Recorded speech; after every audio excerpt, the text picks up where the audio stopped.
ในโอกาสเกิดอาศัยท้องแม่แบ่งปันดินน้ำลมไฟมาเป็นเนื้อเป็นตัวถึงพ่อแม่สิแบ่งดินน้ำลมไฟเป็นเนื้อเป็นตัวเฮาแต่สิ่งที่ตกแต่งให้เฮาเป็นผู้ยิ่งให้เฮาเป็นผู้ชายเป็นคนขี้ร้ายเป็นคนงามเป็นคนโง่เป็นคนฉลาดเป็นคนถูกเป็นคนรวยอันนั้นขึ้นกับบุญเนี่ยขึ้นกับบุญกับบาปที่ได้เฮ็ดได้สร้างได้ทำไว้ตั้งแต่อดีตก่อน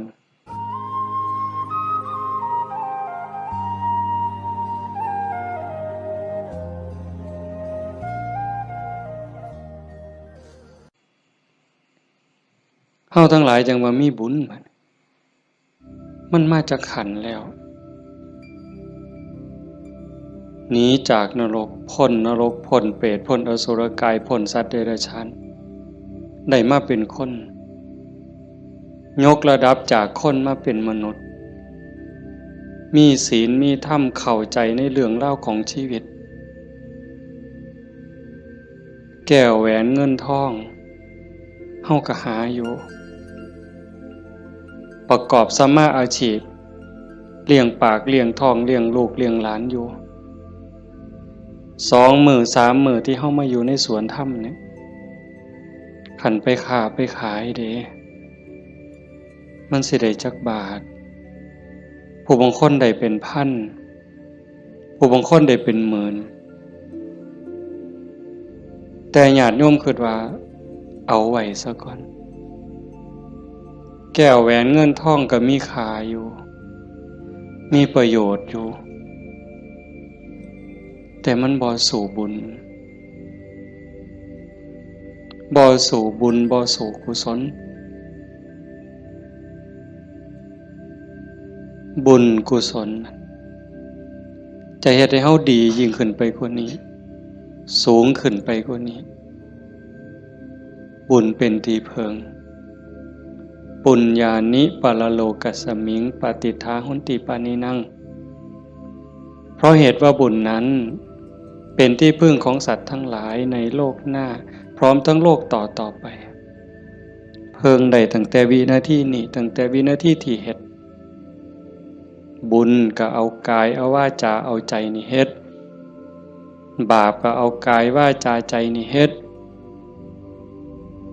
บาปเฮ็ดให้เกิดความทุกข์เกิดความเดือดร้อนคันแม่นเฮ็ดบาปดูๆเฮ็ดบาปบ่อยๆเฮ็ดบาปหลายๆถึงในขณะที่เฮ็ดมันสิม่วนมันสิสะใจก็ตามแต่จักมื้อหนึ่งเวลาหนึ่งมันจะเดือดร้อนในข้าวที่มันลุ่มหลงมันก็บ่ย้านหยังดอกอย่างคนไปรักของเขาคนฆ่าเขาเนี่ยฆ่าสัตว์ลักทรัพย์ประพฤติผิดในกามล่วงเกินลูกหลานสามีภรรยาผู้อื่นนอกใจผัวเมียเจ้าของก็แล้วแต่ขี่ตัวใส่หลายป้ายสียุโย่งให้แตกเหล่าสามัคคีตอนเฮ็ดตอนทำตอนกำลังมั่วเมาอยู่นี่ก็บ่ย้านหยังก็คิดว่ามันบ่มีผลแต่บัดฮอดเวลาหนึ่งมันจะเกิดความเศร้าหมองเกิดความย้านแต่มาว่าทุกคนเนี่ยแม่นสิปากคำเว้ายืนยันนักแน่นว่าบ่เชื่อดอกว่าบาปมีบุญมีชาติหน้าชาติก่อนนรกสวรรค์บ่มีดอกนั่นก็เว้าแต่ปากซ่อมมึงโลดคันมีคนแนวนั้นอยู่ใกล้เฮาปากว่าบ่ย้านแต่ว่าใจส่วนลึกเนี่ยมันยังมีอยู่วันๆอยู่คือกันบัดยามเจ็บยามไข้หรือยามที่บาปกรรมมันตามท่านตกทุกข์ได้ยากลำบากลำบนตอนนั้นสิกระวนกระวายเป็นทุกข์ตั้งแต่ยังมีชีวิตอยู่แต่ขันคนที่เชื่อมั่นอยู่แล้วว่าบาปมีบุญมีชาติหน้าชาติก่อนนรกสวรรค์มี ขันเผลอไปเฮ็ดบาปปั๊บด้วยความคิดไม่ออกในเคยเป็นคิดบ่ดีบ่งามกับพ่อกับแม่กับครูบาอาจารย์พาสององค์เจ้าเพียงแค่ความคิดแป๊บนิดเดียวเศร้าหมองเดือดร้อนทันทีเห็นบ่ได้โดนเลยเด้อากาลิโกเลยเด้เกิดทุกข์เกิดเดือดร้อนทันทีบาปคือความทุกข์คือเครื่องเดือดร้อนในปัจจุบันส่งผลไปเรื่อยๆเรื่อยๆขันกำลังบาปมันแห้งมันยังส่งผลอยู่เจ็บไข้ไก่ล้มไก่ตายมันก็หลอกล้อนพาจิตตกไปสู่อบายหนักสุดลงสู่นรกเบาลงมาเป็นเปรตอสุรกายเบาอีกเป็นสัตว์เดรัจฉาน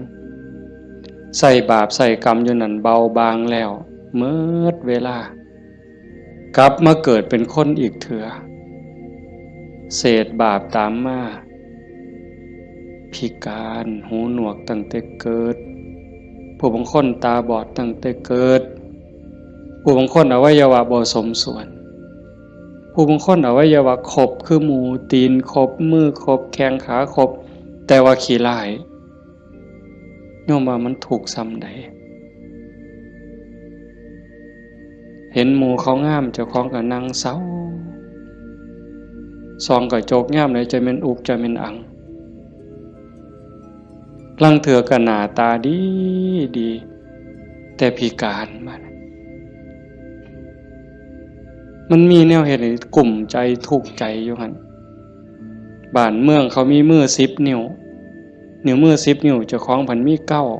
9เป็นตะยูว่าบัดนี้ไหว้พระย่ามใดก็จักสิเสียงจักสิเฮ็ดจังได๋ขาดก็บ่ดีคันเกินมา11 นิ้วแล้วบัดนี้สิ่งเหล่านี้เป็นผลของบาปที่ตามมาเล็กๆนะคันแม่นว่าอวัยวะก็คือหมู่อยู่หน้าตาก็พอไปวัดไปว่าก็บ่พอสิอายคนปานใดแต่ว่าทุกข์ล่ะเฮ็ดเวียกปานไฟไหม้มือไหม้ตีนคำบ่ได้ยืนขึ้นบ่ได้อยู่แต่บ่พออยู่พอกินจักเถื่อเอาคันหาอีกแนวนึงดีล่ะพ่ออยู่พ่อกินหน้าตาก็พ่อไปวัดไปว่าแต่ว่าได้ผัวขี้เหล้าเป็นจังไดคันสิป้ามันก็หักอยู่ได้เมียปล่อยเก่งบัดนี้เป็นจังไดเจ้าพ่ออยู่บ่บัดนี้ก็ยังว่าคู่กรรมคู่เวรเอาให้อีกก็ได้ผัวก็ดีดีเมียก็ดีดีบอกกันอ้อมแอมอ้อมแอมปานเทวดาแต่ว่าลูกปานผีบัดนี้ผานมันอย่างเดียวนอนก็บ่หลับกลางเว้นก็เป็นทุกข์กลางคืนก็เป็นทุกข์คิดอยากแต่น้ำลูกชายก็พอแห้งแล้วลูกสาวก็พอแห้งแล้วนั่นคือผลบาปแต่บุญล่ะบุญเป็นสื่อของความสุขเป็นสื่อของความดีความงามนำมาซึ่งความเจริญในขณะที่เฮ็ดปั๊บเฮ็ดบาปก็เอากายวาจาใจเฮ็ดบุญก็เอากายเอาวาจาใจนี่เฮ็ดแต่ว่าบุญเฮ็ดแล้วมีความสุขบ่ต้องรอชาติหน้ายังไม่ออกมาในสวนธรรมกราบพระปั๊บบ่แม่นกราบตามธรรมเนียมเนี่ยกราบด้วยความเข้าใจว่าเฮากราบพระรัตนตรัยพระพุทธเจ้าพระธรรมพระสงฆ์พระพุทธะนี่อยู่ในใจกราบลงไปโดยสำนึกขึ้นขององค์สมเด็จพระบรมศาสดามันเกิดความอิ่มใจเกิดปีติสิสังเกตไม่ออกสังเกตเจ้าของอยู่ว่าเวลาเฮานั่งสมาธิเนี่ยคือภาคค่ำเนี่ยแหละภาคแรงเนี่ย5 โมงแรง 6 โมงแรงนั่งสมาธินิ่งๆหอดเวลาทำวัด คุกเข่าขึ้นกราบงามๆนิ่มนวลคือกราบไปบนหลังพระบาทของพระพุทธเจ้ากราบลงไปบนหลังตีนเว้าภาษาเฮาเอาหน้าผากแตะลงไปบนหลังตีนของพระพุทธเจ้ากราบ3 เทื่อแล้วเงยขึ้นประนมมืออะระหังสัมมาสัมพุทโธภะคะวาพระผู้มีพระภาคเจ้าเป็นพระอรหันต์ดับเพลิงกิเลสเพลิงทุกข์สิ้นเชิงตรัสรู้ชอบได้โดยพระองค์เองโอ้ซ้ำนี่มันอิ่มน้ำตาไหลอ่อนซ่อนเจ้าของอิ่มใจภูมิใจเด้ทั้งเถื่อเฮาบ่ต้องเว้าคิดซื่อๆนั่ง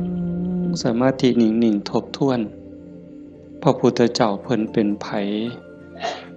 มาจากไสเฮ็ดจังได๋ได้เป็นพระพุทธเจ้าบุกบั่นฝ่าฟันเสียสละหยังมาแหน่กลัวได้เป็นพระพุทธเจ้าพอได้เป็นพระพุทธเจ้าแล้วขนขวายในการบอกการสอนการแนะการนำพระมหากรุณาธิคุณที่ยิ่งใหญ่หวังให้สรรพสัตว์ทั้งหลายพ้นไปจากความทุกข์พ้นไปจากการเกิดการแก่การเจ็บการตายพอพระองค์เห็นว่าวัฏฏะสงสารนี่หาความปลอดภัยอีหยังบ่ได้เฮ็ดบุญบักใหญ่หลวงตกนรกก็มีเฮ็ดดีมาตลอดชีวิตพลาดนิดเดียวล่วงลงสู่อบายก็บ่อึดแม่นสิเกิดมาเป็นคนดีแล้วงามแล้วร่ำรวยเฉลียวฉลาดมียศถาบรรดาศักดิ์แล้วแต่ความทุกข์ก็บ่เคยห่างหายไปจากคนเกิดเป็นทุกข์โยมกระทบทวนเห็นเกิดในท้องแม่9 เดือน10 เดือนพัฒนาการเฮานั่งคดจ้องของอยู่ในท้องแม่มือคลอดแม่ก็เกือบตายทั้งเถื่อก็ตายอีหลีแม่ก็ห้องโฮโพสังกาหมดลูกหลุดออกมาสลบเลยลูกพดออกมาปั๊บก็หายกากหลด100%เต็มหมดสุคนทุกข์เลยเกิดมาทุกข์แก่ก็ทุกข์หูจักสุคนแล้วนั่งอยู่นี่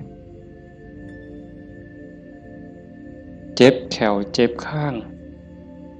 เจ็บแข้งเจ็บขาปวดหลังปวดเอวเคยหมดสุคนนะหัวงอกตั้งแต่หัวงอกก็คือมันบ่เจ็บบ่ปวดก็ทุกข์เว้ยไม่ออกเป็นเลยว่ะซองกระจกเห็นผมงอกนี่ถอนปั๊บโลดย่านเข้าว่าเจ้าของเฒ่าเห็นบ่อายุ40คนเขาเอิ้นแม่ใหญ่ได้งวกปั๊บตาเขียวปื้อโลดเด้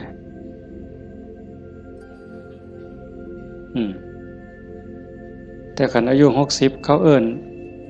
น่าสาวอายุปานใดล่ะ60ว่าแต่แม่น45หนู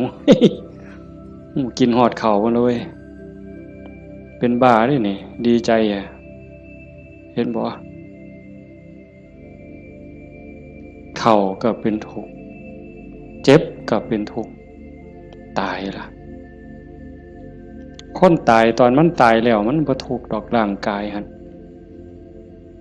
แต่ว่าความรู้สึกนึกคิดน่ะมันห่างย่านตอนบ่ทันตายเนี่ยมันย่านเป็นหยังจังย่าน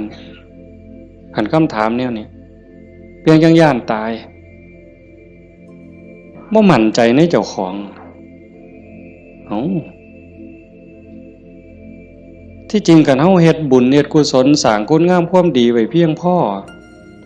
มันสิย่านเฮ็ดหยัง อาตมาคือกันอาตมาย่านตายไม่ออกยังย่านตายอาตมาย่านอาตมาตกนรกนี่หม่องมันแมนอีหลีบัดนี้คันว่าตายปั๊บอาตมาจะไปเกิดเป็นเทวดามีสวรรค์วิมานกว้างใหญ่มีบริวารล้อมหน้าล้อมหลังมีทิพย์หมดจังสิไปเกิดเป็นพรหมจังสิไปย่านเฮ็ดหยังบัดนี้ก็สามเฮาสิหนีจากบ่วข้วยนอนจักขี้ตมจักขี้งัวขี้ข้วยไปขึ้นปราสาทมีเครื่องหอมเครื่องท่ามีความหอมเต็มสะดวกสบายเฮาก็บ่ได้ย่านแต่นี่มันสิตกลงไปหลายกว่าเก่าเนี่ยมันก็เลยย่านแม่นคือบ่อาตมาบ่ฮู้ดอกโยมก็คิดเอาเองว่าโยมย่านคืออาตมาบ่ตายมันทุกข์ลางเทื่อก่อนตายเนี่ยญาติโยมนี่คนประพฤติปฏิบัติธรรมไปร่วมงานศพดูๆไปเยี่ยมคนป่วยบ่อยๆนี่ได้น้อมธรรมเข้ามาใส่ตนซ้ำใดเห็นคนเจ็บคนป่วยทรมานโอ้ยบัดฮอดข้าวเจ้าของสิเป็นจังไดน้อคือดูพอพระพุทธเจ้าเพิ่นบอกว่าโอปัญญิโกควรน้อมเข้ามาใส่ต้นเลือกได้อยู่บ่ล่ะโยมโอ้ยผู้ขาสิเลือกเอาตายด้วยโรคอันนี้ดอกสิเอาไหลตายดอกเอาง่ายที่สุดแล้วเด้นี่เอาวะกินข้าวอิ่มๆกับลูกกับผัวกับเมียแล้วนอนหลับแล้วตายไปเลยนี่ง่ายที่สุดแล้วเอาบ่ยังบ่ทันหันเอาอยู่เด้นี่ขนาดพิธีที่ดีที่สุดสบายที่สุดล่ะเด้ขันไปเว้าถึงพวกเจาะข้อหายใจบ่ได้เจาะข้อพวกท่านก็ป้อนอาหารทางสายยางเจาะสวงเอาเงี้ยวออกบัดนี้เลือดก็ใส่ทั้งแขนข้างนึงน้ำเกลือก็ใส่แขนข้างนึงออกซิเจนงุ่มดังอีกเจาะสวงเอาน้ำออกบัดนี้อุ้ยผู้ใดคิดว่าเจ้าของสิบ่ถูกแนวนั้นแน่อยู่นี่ยกมือขึ้นเบิ่งบ่มีหลักประกันหยังเลยพระพุทธเจ้าเป็นผู้มีพระมหากรุณาธิคุณคิดเห็นบุญคุณของพระองค์เที่ยวบอกเที่ยวสอนจากป่าสู่ป่าจากเขาสู่เขาจากกระท่อมของคนขอทานฮอดปราสาทราชวังของพระราชามหากษัตริย์คิดเห็นบุญคุณของพระองค์จังซี่เฮาได้มาเฮ็ดนำทำตามมันเป็นบุญแน่ๆคิดพ่อคิดเห็นนั่งสมาธิพิจารณาไปเกิดอิ่มใจพอใจสุขใจเดียวนี้คิดเบิ่งเจ้าของมันถึงสิเกิดบ้านนอกคอกหน้าบ้านป่าคาดอนบ่ร่ำรวยเป็นแสนเป็นล้านคือเพิ่นแต่ว่าเฮามีวัดมีครูบาอาจารย์มีพี่มีน้องที่รักศีลรักธรรมเฮามีสัมมาทิฏฐิมีความเห็นถูกเห็นตรงตามคำสอนพระพุทธเจ้าอย่างน้อยๆนี่เชื่อว่าบาปมีบุญมีชาติหน้าชาติก่อนนรกสวรรค์มีเฮ็ดดีก็ย่อมได้รับผลดีเฮ็ดชั่วก็ย่อมได้รับผลชั่วพระพุทธศาสนาสอนเรื่องเหตุเรื่องปัจจัยเพราะสิ่งนี้มีสิ่งนี้จึงมีหวานพืชจังไดก็ได้ผลจังซั่นอ่อนซ่อนเจ้าของภูมิใจในเจ้าของแม่นสิเกิดบ้านนอกคอกหน้าทุกข์ยากปากหมองบ่ร่ำบ่รวยบ่สวยบ่งามแต่เฮามีโอกาสได้เข้าวัดได้มีโอกาสปฏิบัติธรรมเป็นผู้บ่ประมาทได้ยินเสียงปากเสียงเว้าของครูบาอาจารย์น้อมนำลงสู่การประพฤติปฏิบัติซ้ำนี่เฮากับพ่อแห้งอ่ะเนี่ยโยมเป็นบุญล่ะนี่เกิดปีติเกิดความอิ่มใจแล้วก็ตั้งตนในความบ่ประมาทอีกอันนี้หมายถึงบุญเฮ็ดปั๊บก็เกิดความสุขใจอิ่มใจปั๊บขันเฮ็ดเรื่อยๆเฮ็ดบ่อยๆเฮ็ดดูๆจิตนึกตั้งแต่ถึงคุณงามความดี บัดเจ็บบัดป่วยบัดไข้บัดหนาวบัดสิลมสิตายนิมิตที่มันดีมันงามนำพาดวงจิตดับปุ๊บไปสู่สุคติขันมันเฮ็ดดูอันนี้หมายถึงดีเด้ให้ท่านรักษาศีลเจริญภาวนาเลี้ยงพ่อเลี้ยงแม่เขาวัดเขาว่าสร้างน้ำทำบุญมีจิตเอื้อเฟื้อเกื้อกูลขันมันเฮ็ดดูบ่อยๆจิตมันเที่ยวทางนี้ดูอันดอกมันก็ง่ายต่อการสิเกิดสิ่งเหล่านี้ในการจูงจิตไปสู่สุคติดับปุ๊บก็ไปสู่สวรรค์ไปสู่พรหมอื่นว่าไปสู่สุคติใส่บุญใส่กุศลไปจนหมดแห้งของบุญของบาปของบุญของกุศลส่วนนั้นหมดเวลาขันบ่ท่านถึงความเป็นพระอริยเจ้ากลับมาเกิดเป็นคนอีกเถื่อบัดนี้ ผลบุญพามาเกิดเป็นคนเศษบุญตามมาปุ๊บรูปร่างหน้าตาผิวพรรณสวยสดงดงามมีความอ่อนน้อมอ่อนโยนมาแต่ต้นเกิดในตระกูลสูงเชื่อผู้ดีให้ทานมาหลายๆด้วยจิตศรัทธารวยตั้งแต่เกิดแต่มาว่ามาหลายปีแล้วว่าขันคนให้ท่านด้วยความศรัทธาด้วยความเลื่อมใสเฮ็ดด้วยความจริงใจผลมันให้รวยบางเทื่อรวยตั้งแต่เกิดบ่ทันมื่นตาซ้ำปู่ย่าตายายเตรียมฝากธนาคารไว้ให้เปิดบัญชีไว้รับเป็นร้อยล้านพันล้านล่ะเห็นบ่ล่ะนั่นคืออานิสงส์ของศีลของทานของบุญของกุศลสวยรวยสวยผอมงามผอมรวยผอมฉลาดผอมโรคภัยไข้เจ็บหน่อยอายุยืนมีคนเคารพนับหน้าถือตาเว้าหยังคนก็เชื่อถอยฟังคำผู้ใดบ่อยากได้เนี่ยก็ 100% ทุกคนอยากได้แต่ว่าอยากซื่อๆมันบ่ได้แบบนั้นต้องเฮ็ดต้องสร้างเหตุปัจจัยแต่ว่าคนไทยในปัจจุบันเนี่ยอาตมาว่าก็กำลังหลงทางไปไกลคือกันมองจังหนึ่งก็คือศาสนาพุทธเจริญเบิ่งอีกแนวหนึ่งก็คือเสื่อมเต็มทีในเวลาเนี่ยนี่คือชุมนุมชนของเฮาเนี่ยกลุ่มเฮาเนี่ยคือเจริญอยู่แต่ว่าอีกกลุ่มหนึ่งมันอาศัยพุทธศาสนาติดยี่ห้อพุทธศาสนาแต่ว่าเนื้อในแกะกล่องเปิดขวดกินเข้าไปมันบ่แม่นบ่อยากเว้าหลายปานใดดอกเรื่องหมู่นี้แต่มัน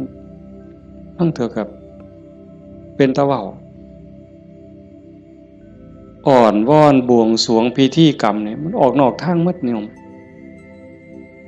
คันมันสิง่ายปานนี้พระพุทธเจ้าสิมานั่งเฮ็ดหยังสิสอนเฮาให้ฝึกให้ฝนให้เพียรเฮ็ดหยัง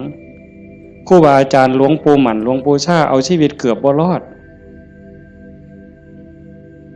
ก็สั่นก็ครึ่งฝ่ายแล้วก็มาผูกหัวเจ้าของก็สวดซะทีล่ะอิติปิโส1,800,000ก็ได้ตัวให้มันหอเวินกิเลสคูโคบเอาโลดติล่ะมันแม่นบ่ล่ะกระแสนี่กำลังแห้งแม่ออกกระแสนี่กำลังหลายนั่งเถื่อกับเงินนี่เป็นตัวตั้งบ่ได้ตั้งใจดอกแต่ขี่รถมาได้ยินไหมเปิดวิทยุฟังแถวนี่ล่ะวิทยุแถวนี่ล่ะหมดน้ำกันนี่ล่ะเนาะพอมันได้เงินหลายบางมื้อวันที่2บ่อาตมาไปเทศงานนึงเทศจบคนกำลังลังมาอันนี้มือสาวมือรุ่นก็เลยถามประธานงานเขาก็บ่ฮู้ดอกว่าท่านเข้าใจว่ามันเป็นแนวใดนะถามว่าเป็นจังได๋งานเรียบร้อยดีอยู่บ่เรียบร้อยอยู่ค่าน้อยเพิ่นว่าอุ้ยได้เงิน 800,000 กว่าเพิ่นว่า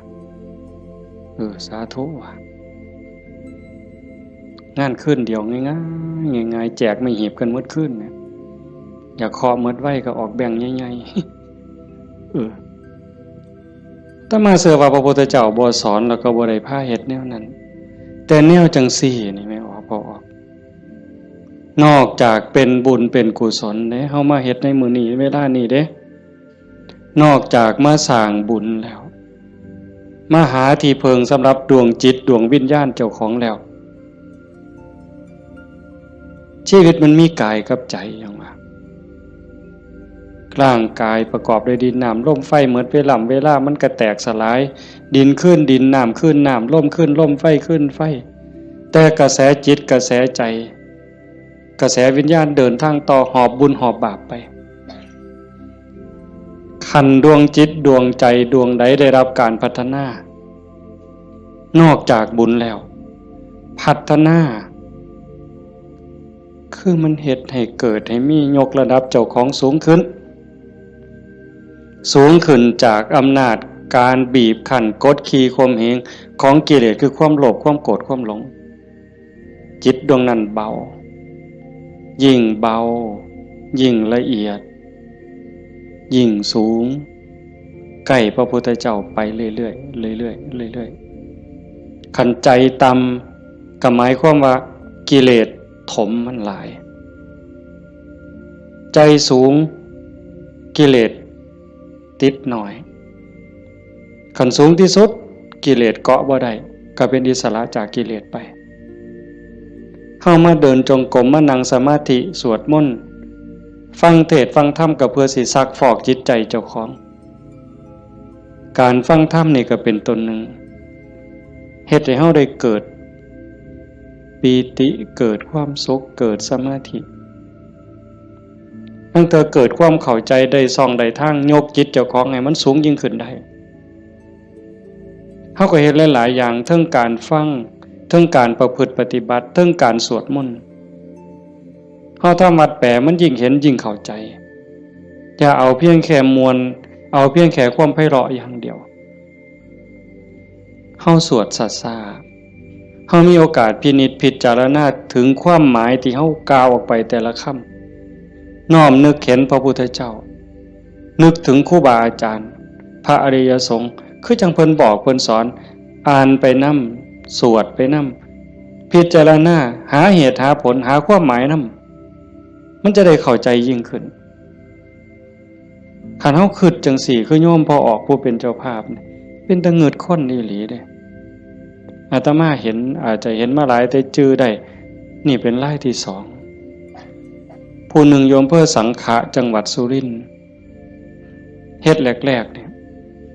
เฮ็ดเป็นรีสอร์ทเฮ็ดสวนนี่เป็นรีสอร์ทมีบ้านพักเอาไปเอามาไปปฏิบัติธรรมดูเขาก็คือสิบ่ต่างกับเจ้าภาพเฮาใจตกลงไปในกระแสธรรมหักศีลหักธรรมมั่นใจแล้วว่าอันใดสิเป็นที่เพิงของชีวิตอันใดสิเป็นสมบัติควรสิถือออกจากโลกนี้ก็ค่อยๆเปลี่ยนบัดจากรีสอร์ทจากบ้านพักนัดพี่นัดน้องไปร่วมปฏิบัติ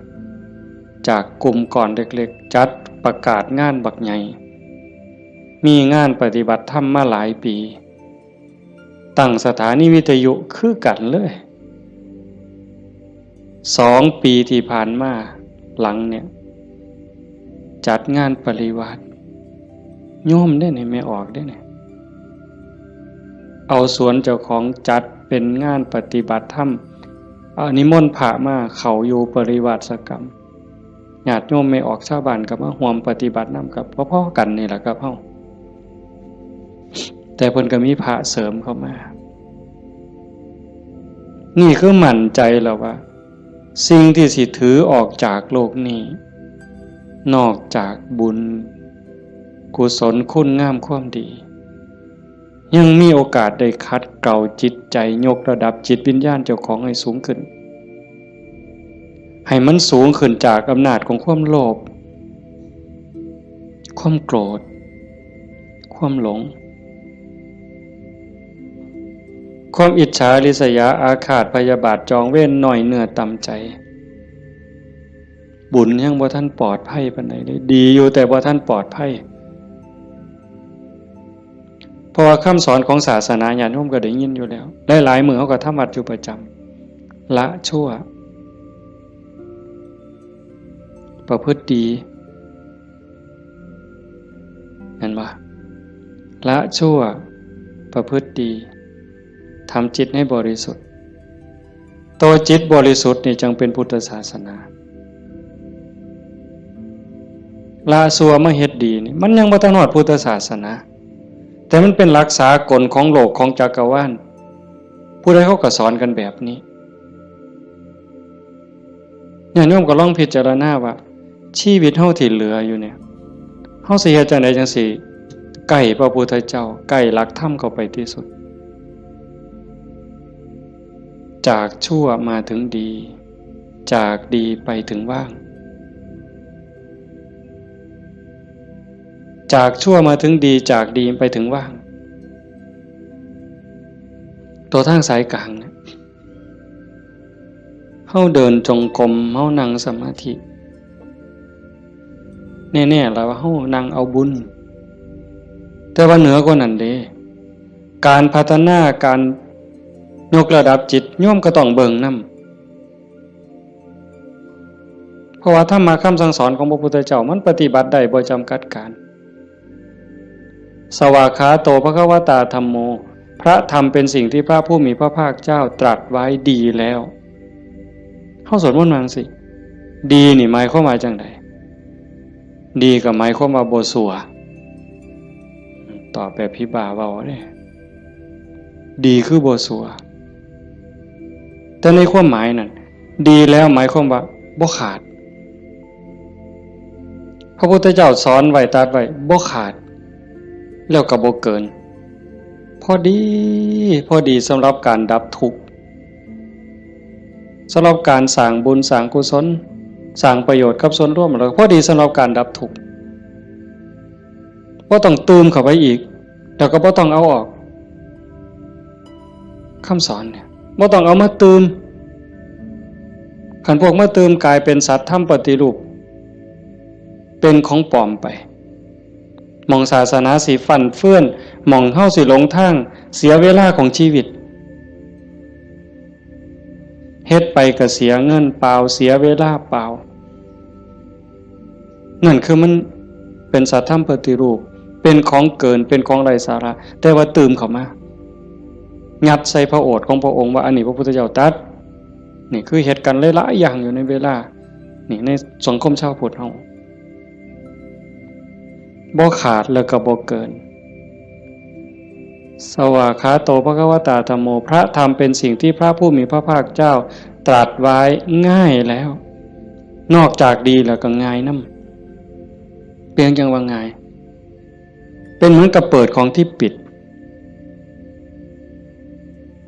ของที่ถูกปิดอันไหนเป็นคนปิดความบ่ฮู้อวิชชาความบ่ฮู้โมหะความหลงความมืดมันครอบงำจิตใจของเราสัตว์มาชั่วอนันตกาลจนเจ้าชายสิทธัตถะเสด็จออกบวชบำเพ็ญเพียรบารมีได้ตรัสรู้ใต้ต้นพระศรีมหาโพธิ์ก่อนพุทธศักราช45ปีนั้นจึงเปิดขึ้นมาได้นักบวชก่อนพระองค์เนี่ยเฮาสินับหลายปานใดเป็นหมื่นองค์หมื่นศาสดาหมื่นครูอาจารย์ที่แสวงหาแต่ว่าบ่มีผู้ใดพอเปิดบ่ออกบุญบารมีบ่ถึงแต่เจ้าชายสิทธัตถะบำเพ็ญบารมี20อสงไขยกำไรแสนมหากัปบารมีเต็มเปี่ยมจังสามารถเปิดของที่ปิดหงายของที่คว่ำจุดแสงสว่างในที่มืดบอกทางแก่คนหลงทางนี่คือคำสอนของพระพุทธเจ้าเด้เปิดของที่ปิดหงายของที่คว่ำบอกทางแก่คนหลงทางจุดแสงสว่างในที่มืดก็จังว่าตรัสไว้ง่ายแล้วธรรมอันมีส่วนขี้ริ้วพระองค์เฉือนออกหมดสิ้นแล้ว ตัวใดมันเฟือมันฝุ่มเฟื่อยเป็นเรื่องไร้สาระเฮ็ดให้เสียเวลาพระองค์ปาดออกเฉือนออกหมด คือกันครับใบใหม่เมดป่าแต่พระองค์นำมาสอนซ้ำกับกำใหม่ในมือใบใหม่ในกำมือเนี่ยม่วนหลายมันบ่เป็นประโยชน์บ่เป็นไปเพื่อการดับทุกข์มันอาจเสียหลายคือกับใบใหม่ในป่าสูตรนั่นสูตรนี่สูตรยารักษาโรคสูตรสะเดาะเคราะห์ต่อชะตายังก็สิบอกกันคือซุมื้อเสริมดวงเสริมมงคลนั่นก็แล้วแต่วิชาที่มันบ่เป็นไปตรงไปเพื่อความดับทุกข์พระองค์บ่เอามาสอนเฉือนออกบ่เอามาเว้าถือเป็นเรื่องไร้สาระเป็นหยังจังเอาแต่สิ่งที่มันเป็นประโยชน์ล้วนๆเอาแต่แก่นเพราะว่าวันเวลาของชีวิตเฮาบ่พอโยมชีวิตหนึ่งๆเฮาบ่พอสำหรับการจะปลดเปลื้องกิเลสออกจากใจเป็นเรื่องรีบด่วนวันเวลาของชีวิตเฮามันบ่ถึง100 ปีจะคนเนี่ยเห็นบ่เบิ่งดีๆเด้เฮาเกิดมาอยู่ในโลกนี่มันบ่เกิน100 ปีหลายคนอยู่นี่60แล้ว70แล้วอายุจน70หัวงอกแขวหักแล้วเนี่ยกิเลสลดลงหรือยังถามเจ้าของเบิ่งยังเครียดให้ลูกเขยบ่เครียดให้ลูกไผ่บ่ไปตักอาหารยามมื้อเช้านี่มันอยากได้หลายเกินจำเป็นบ่นั่งเถื่อตักไปก็อันนี้ก็สิเป็นตาแซ่บอันนี้ก็สิเป็นตาแซ่บตักไปตักมาแงกเบิ่งถาดโอ้มันสิกินหมดบ่พ่อละเพิ่นว่าย่างสิวิโตเฮ็ดบักสมยังถอยกลับหลังมาอีกอยู่2 ก้าวกำปึ๊บอีกอยู่นี่คือเฮาพัฒนาบ่ทันไปเนี่ยตอนนี้อายุ70นี่เอาบักสมมาหน่วยนึงยังบ่พอยังเอาหน่วย2ไว้เสียงไว้ให้หลานอยู่มื้ออื่นมื้อเนี่ยเจ้าว่ามันของเล่นซั่นบ่กิเลสเนี่ยสิเอาชนะมันแนวใดหลายภพหลายชาติหลายแสนชาติล้านชาติมาแล้วที่เฮาแพ้มาตลอดแต่ว่าก็ใครแน่ชาตินี้ได้มาเป็นคนสู่ตอนในสนามนี่เวทีนี่ก็แม่นนักมวยนี่คือเวทีแก้มือแม่ว่านัดล้างตาก็แม่นการแก้มือกันเป็นกีฬาหยังก็ตามนี่เป็นไฟหนึ่งเป็นเกมหนึ่งที่เฮาสิเอาชนะมันแต่ตอนนี้จากยกแรกมาจนฮอดยก5นี่เฮาถึกมาสะบักสะบอมในนับ8ก็หลายรอบแล้วอีกบ่ถึงนาทีแล้วเด้มันสิหมดยก5นี่สิหวังน็อกอยู่บ่เจ้าสิถึกศอกกลับเขามิดอ้อยซอยอีกยกนึงบ่จักนี่ต้องมึงเห็นเนี่ยจังว่าพระพุทธเจ้าเพิ่นเฉือนออกหมดสิ้นแล้วเอาแต่เรื่องทุกข์เรื่องดับทุกข์จ่อเข้ามาคันเอาว่าท่านเข้าใจซ้ำนั่นอ่านความรู้สึกเจ้าของมันเฮามาเดินจงกรมนั่งสมาธิซ้ายย่างเนาะขวาย่างเนาะสิย่างพุทโธก็แล้วแต่ย่างเฮ็ดหยังอาตมาอาจสิเว้าบ่ถูกเด้ญาติโยมอาจจะเข้าใจกว่าอาตมาก็เว้าไปตามบ่าซั่นเนาะย่างเพื่อฝึกสติเพื่อเพิ่มความถี่ของสติสัมปชัญญะสติคือความระลึกได้สัมปชัญญะคือความรู้ตัวฝึกบ่อยเฮาเผลอนี่เอาวันนี้เรื่องบุญน่ะมันของตายอยู่แล้วไม่ออกบ่ออก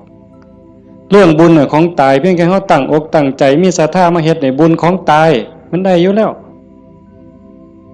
จากชั่วมาถึงดีจากดีมาถึงว่างจากบาปมาถึงบุญจากบุญไปถึงว่างเนี่ยบุญของตายเฮาเพียงแค่มีศรัทธามานี่มันมหาศาลแล้วบุญเป็นต้นหนุนแต่เฮาสิเอาดีกว่านั้นบ่คันเจ้าดีกว่านั้นทุกอย่างก้าวที่เฮาย่างซ้ายหูว่าซ้ายขวาหูว่าขวาคันสิเอาขวาพุทธซ้ายโทก็ให้ฮู้อย่าให้จิตออกนอกปกติคนเฮานี่จิตมันสิส่งออกนอกย้อนไปอดีตบ้าง มื้อวานมื้อก่อนปีกาย10 ปีก่อนยังเอามาคิดดีบ่ดีก็ให้คือเห็นแนวเป็นตะทุกข์หลายเศร้าหลายนอนให้คือเห็นตั้งแต่10 ปีก่อนพุ่นอันนี้ก็บ่แม่นคิดไปคิดมาเห็นตั้งแต่อดีตได้ตามใจเฮ็ดอันนั้นก็แม่นหมดแน่นหมดถูกใจเจ้าของหมดนอนหัวยุ่มอยู่อันนี้ก็บ้าบ่แม่นคันบ่อยู่กับอดีตบ่นี่พูดอนาคตมื้ออื่นมื้อนี้ผู้เขาหดบ่นอพูนย่านผู้เหี่ยวมึงติล่ะอีหล่าหลานน้อยมันสิคิดฮอดแม่ใหญ่มันบ่นอ ไปดอกเด้อันนั้นอันนี้มันสิได้เป็นจังซี่บ่เกิดความวิตกกังวลไปข้างหน้าอันนี้ก็บ่แม่นการประพฤติปฏิบัติพระพุทธเจ้าเพิ่นบอกให้อยู่ในปัจจุบันอดีตก็ละไปแล้วอนาคตก็ยังไม่มาให้อยู่กับปัจจุบันที่เฮาพุทโธนี่คือเห็นปัจจุบันหายใจเข้าพุทนี่เห็นปัจจุบันโธออกนี่เห็นปัจจุบันในเมื่อมีสติอยู่กับปัจจุบันอันนี้เป็นเครื่องฝึกเป็นเครื่องมือในการฝึกจิตที่มันเคยวอกแวกไปอดีตแน่อนาคตแน่บ่นิ่งแน่เพราะเฮาจับไว้กับอารมณ์พระกรรมฐานผู้บางคนก็ท้องพองท้องยุบหนอพองหนอพุทโธคือลมหายใจซื่อๆเอามันมาจับไว้นี่จิตมันก็ค่อยนิ่งเข้าคันเฮาบ่ลดละความเพียรคันจะว่าถึงสติเป็นคือกับหัวสติเตสังนิวารนังสติเป็นเครื่องกั้นหยังกั้นกิเลสคือความเศร้าหมองคือความมืดความเศร้าหมองแห่งจิตแห่งใจบ่ให้มันมาท่วมทับจิตก็คือฝึกจังซี่คันสมมุติว่าสติเป็นเครื่องหัวเป็นหลักหัวมื้อนึงคิดฮอดพุทโธเทื่อนึงขาดบ่เนี่ยเมิดมื้อคิดฮอดพุทโธได้เทื่อนึง2เทื่อ10เทื่อ100เทื่อก็ยังว่าห่างคันมันเป็นหลักหัวนี่ลมฮอดสร้างคันสมมุติว่าเฮ็ดไร่เฮ็ดนานี่บ่ว่าแต่งัวเขาสิมากินดอกข้วยสิมากินดอกลมฮอดสร้างหัวมันห่างแม่นมั้ยมื้อนี้เฮาฝึกดูๆมาเพียรปฏิบัตินี่ฝังหลักทีเขาแต่ก่อนมันห่างเป็น 2-3 เมตรสร้างเขาได้มื้อนี้ปักเขาไปกลางกึบเหลืออยู่เมตรครึ่งสร้างเขาบ่ล้มเนี่ยแต่ว่าข้วยเขาได้เด้ฝึกเขาไปอีกเพียรไปอีกพยายามเขาไปอีกฟักกึบเขาไปอีกจากเมตรครึ่งเหลือ75เส้นจบข้วยเขาบ่ได้งัวเขาบ่ได้แต่ว่าหมูอาจสิเขาได้เด้ดุดมุนเลยเสียบเข้ากลางกึบเหลือ30กว่าเส้นหมูเขาบ่ได้แต่หมาเขาได้มันเพี้ยนเข้าไปอีกซับเข้ากลางจาก30กว่าเหลืออยู่20 15ขึ้นไปหา20เสียบเข้าไปอีกเหลืออยู่10กว่าเส้นบัดแล้วไก่ก็เขาบ่ได้เสียบเข้าไปอีกไก่เขาบ่ได้กบอาจสิเขาได้ที่เขาอีกกบเขาบ่ได้เขียดโม่เขาได้ที่เขาอีกเขียดโม่เขาบ่ได้เขาได้แต่เขียดแค่หน้าสติเฮาคือกันสติสัมปชัญญะฝึกบ่อยๆฝึกดูๆเห็นดูๆฮู้ดูๆมันก็จะเป็นความชำนิชำนาญความระลึกรู้ระลึกเห็นบ่อยๆเกิดขึ้นอยู่ในปัจจุบันบ่อยๆบ่ได้แวบไปสู่อดีตบ่ได้แวบไปสู่อนาคตเกิดความตั้งมั่นเกิดความมั่นคงสติสัมปชัญญะสมาธิความตั้งมั่นได้บัดสมาธิคือความตั้งมั่นแห่งจิตบ่วอกแวกปัญญารอบรู้ในกองสังขารที่มันมาหลอกจิตสังขารกลางกายก็อีกอย่างนึงสังขารคือจิตใจก็อีกอย่างนึงกายนั่งนิ่งแต่ว่าจิตมันคิดไปทั่วทิพย์ทั่วแดนในเมื่อหูจักเรื่อยๆหูจักบ่อยๆพยายามผูกมันไว้คอยตะล่อมจิตมันคือลิงเพิ่นยังว่าผูกไว้คือผูกลิงใส่หลักสติเป็นเหมือนกับเชือกองค์ภาวนาเป็นคือกับหลัก มันสิดื้อปานใดลิงมันดื้อไปโลดมันไปบ่ได้จักหน่อยมันก็ล้ามันก็ซ่าลงจักหน่อยก็นั่งจิตเฮาคือกันเฮาบ่เครียดดอกมันไปก็ปล่อยมันไประลึกได้ปั๊บก็กลับมาใหม่ระลึกได้ปั๊บกลับมาใหม่ดูเขามันก็มีทางมันก็เป็นความชินของมันอยู่จักหน่อยก็นิ่งได้พอแต่มันนิ่งมันอิ่มแน่ไม่ออกก็สิเคยเห็นหลายคนนั่นล่ะ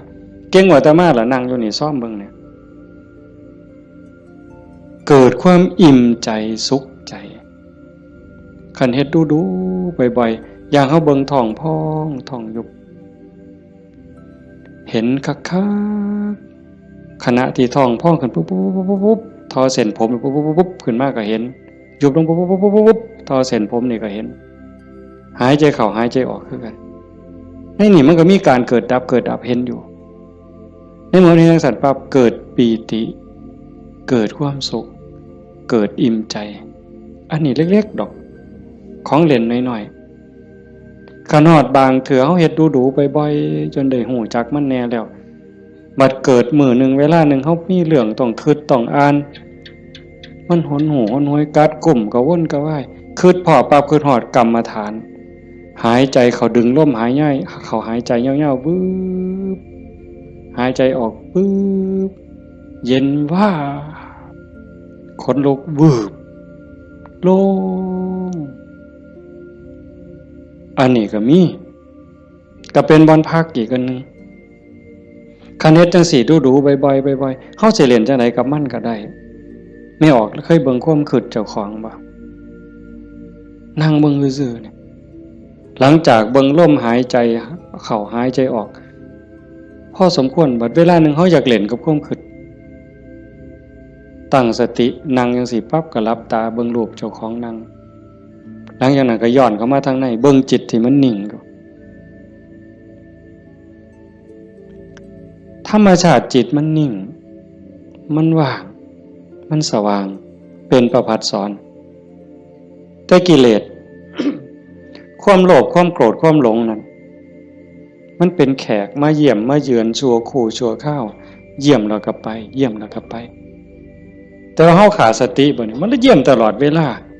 มาทางตาแน่ทางหูแน่ทางจมูกแน่ทางลิ้นแน่ทางกายแน่รับหูรับตาไว้ก็มาทางใจคิดอยู่ตลอดนี่คือแขกในเมื่อแขกมาเยี่ยมดูจิตใจอ่อนล้าเจ้าของบ้านบ่ได้พักข้าแต่ต้อนรับแขก ไม่ว่าเคยเป็นบ่ล่ะสมมุติว่าเป็นเฮาเนี่ยนะเดี๋ยวกับผู้นั้นมาผู้นี้มาต้อนรับอยู่หมดมื้อหมดเว้นหาข้าวหาน้ำให้อยู่ให้กินคอยเว้าคอยจาทักทายปราศัยเมื่อยเนี่ยคนบ่ได้พักก็เมื่อยก็ล้าใจบ่ได้พักก็คือกันเดี๋ยวก็โลภเดี๋ยวก็โกรธเดี๋ยวก็หลงเดี๋ยวก็ฮักเดี๋ยวก็ซังเดี๋ยวก็ย้านอยู่หั่นแต่คันเราได้เฮ็ดสมาธิได้ภาวนาจิตมันได้พักเป็นพักเกิดความหนักแน่นมั่นคงเด้เวลาที่จิตเฮามีสมาธิเกิดความหนักแน่นมันบ่เป็นสมาธิแบบที่เฮาเว้าถึงกันจนว่านิ่งสว่างดับไปเป็นชั่วโมง2ชั่วโมงเป็นมื้อเป็นเว้นก็สร้างเพียงแค่เฮาเห็นลมเข้าลมออกเนี่ยเฮาเห็นพุทโธติดต่อกันจัก5นาที10นาทีมันมีแห้งแท้เด้ไม่ออกหลายคนเป็นอยู่มั้งเห็นพุทโธลมเข้าก็พูดลมออกก็โธต่อกันจัก5นาที10นาทีนี่มันเกิดความมั่นคงในใจคันแม่นกกเสานี่ก็ซ้ำเสาปูนแล้วอยู่บ่ติงเด้จิตใจบ่หวั่นไหวนักแน่นมั่นคงโยกบ่ได้เห็นบ่เจ้าขันไปกว่านั้นมันอ่านเบิ่งความคิดปั๊บหูปั๊บคิดปั๊บหูปั๊บคิดปั๊บหูปั๊บเฮานั่งจังซี่คือกันไม่ออกคันสมมุติว่าเฮาพุทโธแล้วมันมักคิดเอาแนวใหม่มึงคิดกูสิเบิ่งบัดนี้บ่พุทโธแล้วเศร้าพุทโธคิดปั๊บหูปั๊บคิดปั๊บหูปั๊บบ่คิดต่อมันเด้บ่คิดซอยมันหูมันซื่อๆมันเศร้าเด้หูปั๊บมันเศร้าเลยเด้มันอยากอาย ซ้ำกับลูกกับหลานสิไปลักกินของเนี่ยเสียงตาหน่อยเบิ่งหดมือปั๊บรถได้เป็นแนวนั้นเบิ่งความคิดอันนี้ก็ตัวหนึ่งเอาไปเอามาหูขบวนการกันแรกๆตั้งเถอะมันคิดไปแล้วสมมติก็เขียนหนังสือนี่บออานอบานไม่โทบ้านบออัวบัวออามองามฮอดพุ่นจังคิดออกฮอดม่อมาหรอโอ้ยคิดไปอย่างฮอดพุ่นตั้งสติไหมมันเขียนไหมมันอาจสิฮอดงออาบ่ทันได้ม่อมาฮอดสระปั๊บหูปั๊บขันหูรู้มันสิสั่นเข่าได้บัดแต่ขันแรกๆปั๊บมันฮอดงออามองามบ้านบัวงามมันเฮาตั้งสติดีๆเอาก่อนมันมาฮอดม่อมาเนี่ยมันว่าหยังก่อนสระอาก่อนสระอาเด้งองูก่อนงองูเด้ว่าแหวนก่อนว่าแหวนมหานากาศก่อนมหานากาศบ่ใบไม้ไล่ถอยกลับมาลุ่นไปอีกสั่นเข่าคิดปั๊บหูปั๊บคิดปั๊บหูปั๊บการปรุงแต่งของจิตของสังขารมันไปบ่ได้ไกลเพราะหูมันอยู่จอบมันอยู่จากไปหอดบ้านบัวงามมันต้องบัดสุดท้ายมันหอดเพียงแค่บออาเพราะท่านไม่โทษสั่นเข้ามาหอดบอใบใหม่มัดโตเบิ่งดูบอใบใหม่เพียงแค่ขอดหัวหูจักหยุดปุ๊บเป็นแนวนี้ก็เป็นตรงมันว่างตรงมันนิ่งตรงนี้กิเลสบ่มานั่นคือจิตเดิมสะอาดบริสุทธิ์บ่พาเจ้าของถูกเข้าใจได้เลยว่าคำสอนของพระพุทธศาสนาสูงสุดเพื่อบ่ทุกข์คำสอนของพระพุทธเจ้าทั้งหมดเป็นไปเพื่อดับทุกข์เป็นไปเพื่อพ้นทุกข์จังว่าความว่างจากความยึดมั่นในความเป็นตัวเป็นตนในสิ่งที่ใดที่มีที่เป็นเฮาประพฤติปฏิบัติจังสี่คือกันเดินจงกรมนั่งสมาธิเพื่อเจริญสติสัมปชัญญะปัญญาสมาธิให้มันหูเท่าทันในเมื่อกิเลสเกิดมากระทบกิเลสคือความทุกข์คือความเดือดร้อนความเศร้าหมองต่างๆมันจะเกิดขึ้นกับจิตกับใจมันมาทางไหนมันมาทางตามันเข้าทางตาเข้าทางหูทางจมูกทางลิ้นทางกายทางใจเพิ่นเอิ้นว่าอายตนะเป็นเครื่องเชื่อมต่อภายในก็มี6ภายนอกก็มี6ตามันเป็นคู่กับรูปหูเป็นคู่กับเสียงจมูกเป็นคู่กับกลิ่นลิ้นเป็นคู่กับรสกายเป็นคู่กับสัมผัสใจเป็นคู่กับอารมณ์มันใส่ตาใดเข้าทั้งตาใดมันเข้าทั้งตาใส่หูใดมันเข้าทั้งหูใส่ดังใดมันเข้าทั้งดังใส่ลิ้นใดเข้าทั้งลิ้นรับหูรับตาไว้มันเข้าทั้งใจไปเฮาฝึกสติสัมปชัญญะเพื่อให้อยู่กับปัจจุบันให้มันเท่ามันทันให้มันเร็วเวลาเกิดการกระทบตาเห็นรูปปั๊บตาบอดมันต้องเห็นตาบอดมันต้องเห็นเป็นเรื่องธรรมดาเห็นปั๊บเฮ็ดจังได๋บัดเฮ็ดจังได๋ในเมื่อตาเห็นรูปปั๊บเฮาสิรักษาใจบ่ให้มันหักบ่ให้มันสั่งบ่ให้มันดีใจบ่ให้มันเสียใจนี่คือตัวปฏิบัตินี่คือทางสายกลางเห็นปั๊บให้ใจเป็นปกติคือบ่ทันเห็นคือกับเฮานั่งเบิ่งพุทโธตาเห็นปุ๊บหูปั๊บแต่ว่าให้นิ่งอยู่คือเก่าอย่าให้เกิดดีใจเสียใจอย่าให้เกิดหักเกิดสั่งขันมันจำเป็นสิต้องจัดการกับสิ่งที่เฮาเห็นก็เฮ็ดด้วยจิตเป็นปกติสมมติว่าขึ้นไปตั้งเฮือนมีขี่ไก่ไปด่าไก่กับบ่แม่นอีกปล่อยให้ไก่กับบ่แม่นอีกละคิดเป็นตาสร้างไก่กับบ่แม่นอีกละบ่ถึงมัดเฮ็ดให้จิตเป็นปกติยากอยู่ได้บ่ง่ายจักเม็ดไม่ออกย้อนเฮาเฮ็ดบ่ได้นี่เฮาจังเกิดจังตายเที่ยวตกนรกเป็นเปรตอสุรกายเที่ยวขึ้นสวรรค์เที่ยวลงนรกอยู่นี่ย้อนเฮ็ดจิตเป็นกลางบ่ได้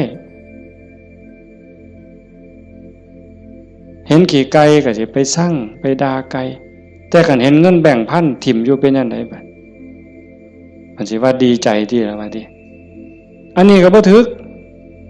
ดีใจพอใจก็บ่แม่นให้จิตเป็นปกติคันสิจับสิหยิบมันมีเจ้าของบ่ก็หยิบไปหาเจ้าของเอาเก็บไว้ซะก่อนก็จังค่อยไปกาดหาเจ้าของก็บ่คิดว่าสิเอา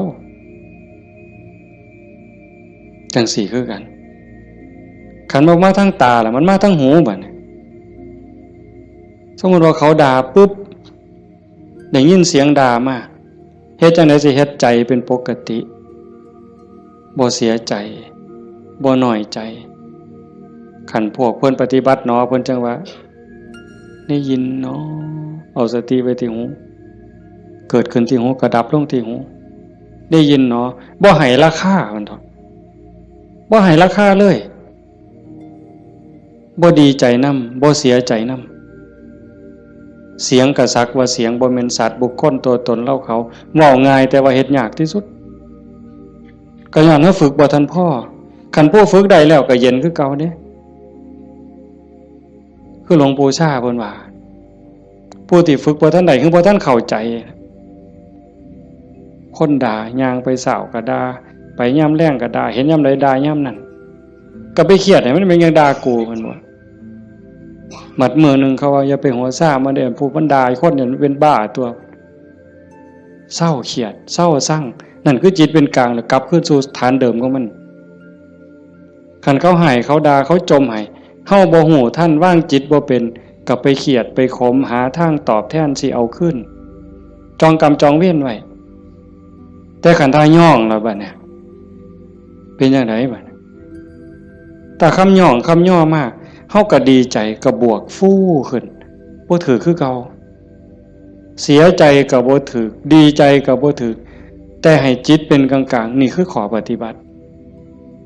ธรรมชาติจิตเป็นจังซั่นมันบ่เคยฮักไผมันบ่เคยสร้างไผจิตนี่ฮักก็บ่เป็นสร้างก็บ่เป็นดีใจก็บ่เป็นเสียใจก็บ่เป็นโลภโกรธหลงก็บ่เป็นย่านหยังก็บ่แม่นมันเป็นปกติของมันอยู่กลางๆจังซั่นแต่ว่ารักโกรธเกลียดกลัวอิจฉาริษยาน้อยเนื้อตามใจย้อนกิเลสมาย่อมแขกมาเยี่ยมเนี่ยมันพาเจ้าของบ้านป้วงเดี๋ยวนี้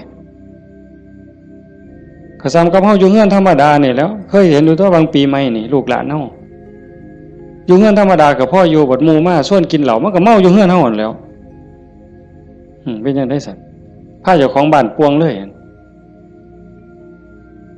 ให้เฮารักษาใจเจ้าของให้เป็นปกติเฮาประพฤติปฏิบัติเพื่อสิ่งนี้เด้โยมตาเห็นก็ให้รักษาใจไว้ปกติหูได้ยินก็รักษาใจไว้ให้เป็นปกติ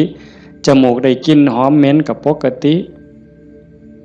ลิ้นได้รสก็ปกติแซ่บบ่แซ่บนัวบ่นัวก็ปกติ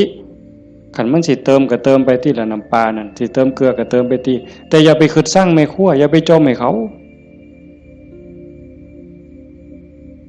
หนาวร้อนมันหนาวมากก็แม่นว่าสิทนกรรมฐานนี่บอกว่าให้ปล่อยว่างมันหนาวก็สิเสืออยู่ซื่อๆบ่ห่มมันดอกผ้านี่ก็แล้วแต่ว่าธรรมชาติมันก็ให้ห่มแต่ว่าก็อย่าทุกข์อย่าเดือดร้อนรักษาใจเป็นปกติคันบ่จังซั่นนี่คนมันติดชั่วก็ติดได้ไม่ออกดีก็ติดชั่วก็ติดแม่นบ่หมู่เจ้าว่าเฮาไผสิเถียงสมมุติว่าตาเนี่ยมันก็บ่แม่นว่ามันสิมักแต่ของถูกใจมันเด้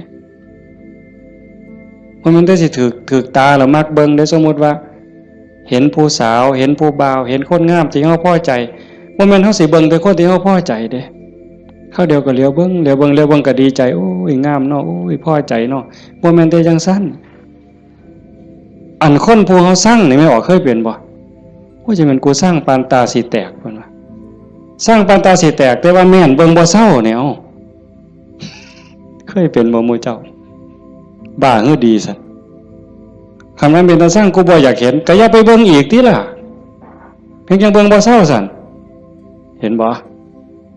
นี่คือมันโง่อาตมาผู้หนึ่งล่ะโง่แนวเนี่ยผู้ใดเศร้าโง่เนี่ยสาธุนำเด้อว่ามันเป็นตาสร้างยังไปเหลียวเบิ่งดูอยู่เอ้าดังบัดนี้ทั้งจมูกเนี่ยกับมันเราคนมักหอมติดหอมอย่างเดียวได้ไม่ออก ผู้เจ้าเป็นบ่ติดเหม็นไหมปลาแดกไหมปลาแดกเหม็นนี่ฮะว่าปลาแดกหอมเนี่ยตำบักฮวงคือสีแซ่บเปล่าวะนักกับไปกว่านั้นเล็บตีนสักโอ้ยบ้าคือดีกิ่มเล็บตีนสักออกมาเหม็นแทนที่สิทิมนะดมเว้ยดมเท่านึงกับบ่ว่าเด้ดมเท่าสองหมดแล้วแงกหน้าแงกหลังนี่ผู้เห็นกูบ่นอเพิ่นว่าลี่ดมนั่นน่ะเมืองอุบลเป็นด้วยวะยังจะเป็นแต่ศรีสะเกษเอาไว้โอ้ยแทนที่สิเอาถิ่มเนาะแต่มาว่าแงกหน้าแงกหลังเทื่อที่3ที่4บ่มีคนเห็นดมอีกสักเทื่อก่อนจังถิ่มนั่นใส่ว่ามาของหอมว่างจิตเป็นกลางบ่ได้นี่สติปัญญามันบ่พอเห็นบ่อย่าว่าแต่แสบบ่แสบเลยนัวบ่นัวเลยสัมผัสคือกันเย็นห่อนอ่อนแข็งใจคือกันเนี่ยมันบ่ดีคิดแล้วเฮ็ดเจ้าของเป็นทุกข์คิดพ่อเฮ็ดเจ้าของห้องไห้น้ำตาหลั่งน้ำตาไหลก็ยังมีโอกาสนอนมือกายหน้าผากคิดฮอดแล้วก็น้ำตาไหลสะอื้นอยู่ผู้เดียวบ้าคักๆเนี่ยเด้คนเนี่ยก็เนี่ยมันถูกใจเจ้าของก็นอ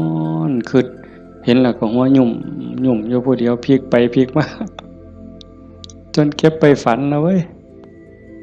นี่คือจิตมันฝึกบ่ทันใดไม่ออกโยมพอออกเพิ่นพาเฮาเฮ็ดงานปฏิบัติธรรมเสียเวลาย่อมสละสถานที่เงินทองพร้อมเพื่อเอาบุญให้เจ้าของส่วนหนึ่งแล้วก็เพื่อยกระดับจิตใจเจ้าของส่วนหนึ่งแล้วก็เห็นว่าทุกคนคือพี่คือน้องป่วนรวมทุกข์เกิดแก่เจ็บตายทุกคนเคยเป็นพี่เป็นน้องเป็นญาติสายโลหิตเป็นสามีภรรยากันมานับภพนับชาติบ่ถ้วนชาตินี้ชีวิตนี้ได้เข้าใจในหลักธรรมคำสอนของพระพุทธองค์กะหวังให้เกิดประโยชน์สูงสุดส่วนหนึ่งเราก็ฉลาดบักคักถ้ามาเสือสู่คนที่นั่งอยู่นี่แบ่งบุญเล่าเด้เรากินเปอร์เซ็นต์หมู่เจ้าได้เนี่ยเป็นพ่อค้าสำนะหัวพ่อค้ายังมีอยู่นี่แม้แต่เฮ็ดบุญเด้ถ้าเบิ่งมืออื่นทราบบัดสิเมื่อนี่บัดสิเมื่อนี่จากโอ้ยอนุโมทนาสาธุเด้อนำพ่อใหญ่เด้อพ่อใหญ่ก็สาธุเอาหมดให้เจ้าได้บุญหลายๆจะแม่นอ่อนซ่อนเจ้าเห็นบ่เปอร์เซ็นต์ที่เราได้นำหมู่เจ้าเนี่ยจิตเราก็สะอาดขึ้นยิ่งเข้าใจในการประพฤติปฏิบัติหวังยกจิตยกใจพลังบุญตรงนี้เฮ็ดให้จิตเราสูงขึ้นมีกำลังใจขึ้นมีความเพียรพยายามมากขึ้น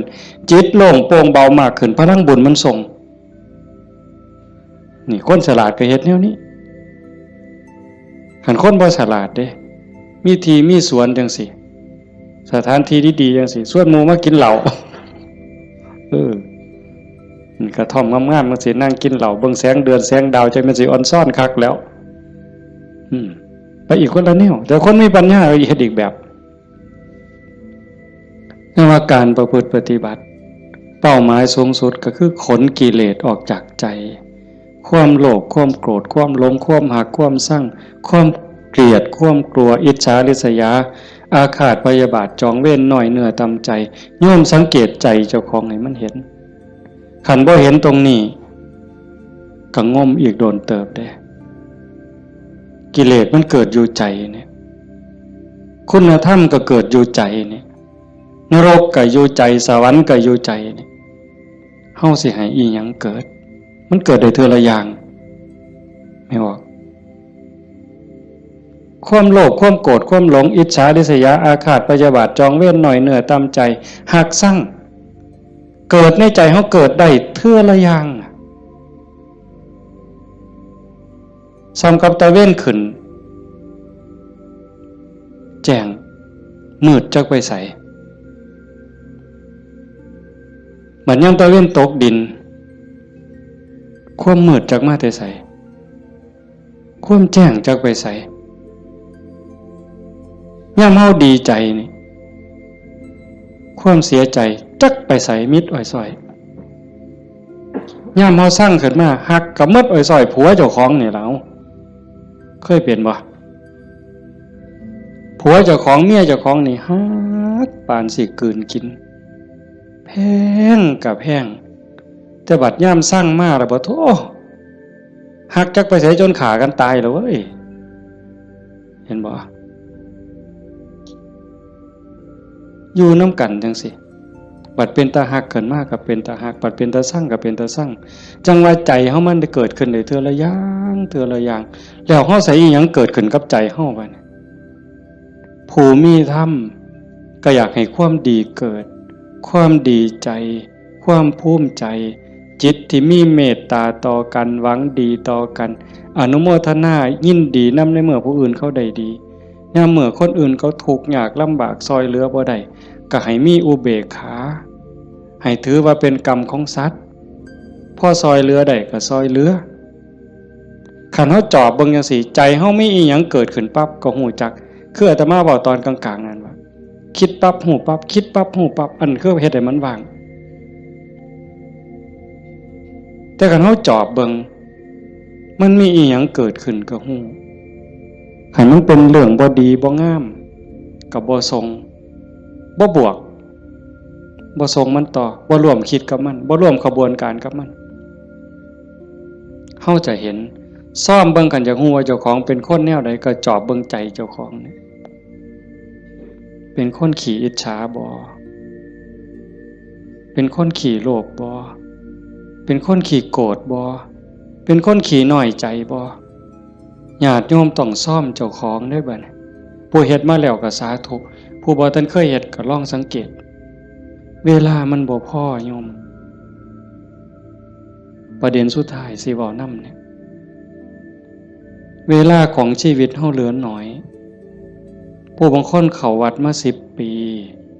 20 ปี30 ปี40 ปีผู้บางคนหลายกว่านั้นลองเบิ่งบัดเทียบเบิ่งวันเวลาที่เฮาเข้าวัดเข้าว่าปฏิบัตินำครูบาอาจารย์นับเงินทำบุญกันหลายแสนลองเบิ่งเด้นับเงินที่เฮาบริจาคทำบุญหน่อยแน่หลายแน่นี่เวลา20 30 40 ปีนี่มันเป็นแสนแล้วคันบริจาคเทื่อละ100เทื่อละ20เนี่ยเข้าหมดจักเหล้าตั้งแต่ใส่บาตรตั้งแต่ไปจังหันจังเพ่นเข้าเฮาหมดจักเหล้าเอาผ้าเอาสาดเอาหมอนถวายวัดหมดไปหลายปานใดคันเว้าถึงแง่เป็นบุญแง่ความภูมิใจนี่โยมก็ภูมิใจบักคักเอาตัวนี้มาเป็นปีติจูงจิตให้เกิดความสงบก็ยังได้เป็นบุญได้เป็นจาคานุสติเนี่ยนำพาจิตไปสู่ความสงบได้อันนี้คือแง่ของบุญก็เป็นที่เพิ่งให้จิตให้ใจอย่างมหาศาลเลยล่ะไปแต่คันเว้าถึงแง่ของการพัฒนาเป้าหมายของพุทธศาสนาในขณะที่เสียเงินไปหลายแสนแล้วหมดเงินไปหลายแสนแล้วหมดเข้าไปหลายเหล่าแล้วยกใจขึ้นบ่ใจเฮายกขึ้นได้ส่ำใดความโลภลดลงจักหน่อยบ่ความโกรธลดลงจักหน่อยบ่ความแข็งดีแข็งเด่นลดลงจักหน่อยบ่หือไปวัดแห่งแต่ไปผิดกันอยู่วัดขาดทุนได้นี่ครูบาอาจารย์มีสื่อมีเสียงลังเทื่อก็สิไปญาติกันเป็นที่หนึ่งมันมีอยู่เรื่อยเห็นอยู่หลายหมองโดยเฉพาะโยมฝ่ายอุบาสิกาเฮ็ดหยังก็อยากถวายหลวงพ่ออยากให้หลวงพ่อฉันของเจ้าของใส่ของเจ้าของผู้นี้เฮ็ดอยู่แล้วมีผู้ใหม่มามีการแข่งกันขาดทุนนี่ตัวนี้คือขาดทุนลอดพื้นบ่แม่นขาดทุนธรรมดากิเลสมันบ่ได้ยอมเฮาเด้ไม่ออกสังเกตเด้อย่าเชื่ออาตมานำ แม้แต่พระเถาะเพราะฉะนั้นหลวงปู่ชาบ่ได้ถีบพระดอกเนาะได้ไปหนวดหลวงปู่แล้วว่าเจ้าของคักหลวงปู่เพิ่นฮู้จักความคือเลยถีบเลยหงายหลังตึงยังจังได้คิดเห็นบ่นี่คือครูบาอาจารย์เพิ่นสอนให้เห็นจิตตัวนี้โยมคันบ่เห็นจิตตัวนี้นี่ง่มเศร้าอีกโดนเติบเยจิตตังสัญญเมสันติโมขันติมานะพันธนาถ้าบุคคลใดจะพึงตามดูจิตบุคคลผู้นั้นจะพ้นจากบ่วงแห่งมารคันเห็นใจตัวนี้นี่เขาต้องการความสะอาดแม่นบ่ต้องการความสะอาดต้องการความบริสุทธิ์แห่งจิตแห่งใจเนี่ยมันจะเห็นคันบ่จังซั่นเข้าข้างเจ้าของเสยเด้มันมาที่หลังมันสิมาใหญ่กว่าเฮาได้จังใดมันสิมาเป็นที่หนึ่งได้จังใดผิดกันวัดแตกเว้ยมีเด้แนวนี้ก็ได้ขาดทุนเสียเงินเสียทองหาคืนใหม่ได้เด้หาเงินแสนเฮาก็ยังมีโอกาสสิหาพ่อโยมหาเงินล้านยังมีโอกาสสิหาพ่อเสียยังก็เสียได้แต่ว่าคันเสียเวลาเนี่ยเสียเลยเด้เสียเลยมีเงิน100 ล้านซื้อนาทีที่ผ่านไปกลับมาบ่ได้ซื้อนาฬิกาเลื่อนละแสนเลื่อนละล้านน่ะซื้อได้แต่ซื้อเวลาวินาทีเดียวก็ซื้อบ่ได้เฮาหายใจเข้าหายใจออกตอนนี้หมดแล้วก็หมดเลยบ่กลับคืนมาอายุเฮาก็หมดไปความตายก็ใกล้เข้ามาเวลาแห่งการเก็บเกี่ยวสัพพะธรรมเก็บกรรมบุญกุศลซักฟอกจิตใจให้สะอาดบริสุทธิ์มันหมดไปเรื่อยๆจังซั่นจังว่าเขาวัดเขาว่าประพฤติปฏิบัติขันบ่เข้าใจถึงสาระแก่นสารคำสอนของศาสนาเนี่ยบุญนั้นได้อยู่ดอกแต่มันบ่ทันปลอดภัยอย่างว่าพระพุทธเจ้าบ่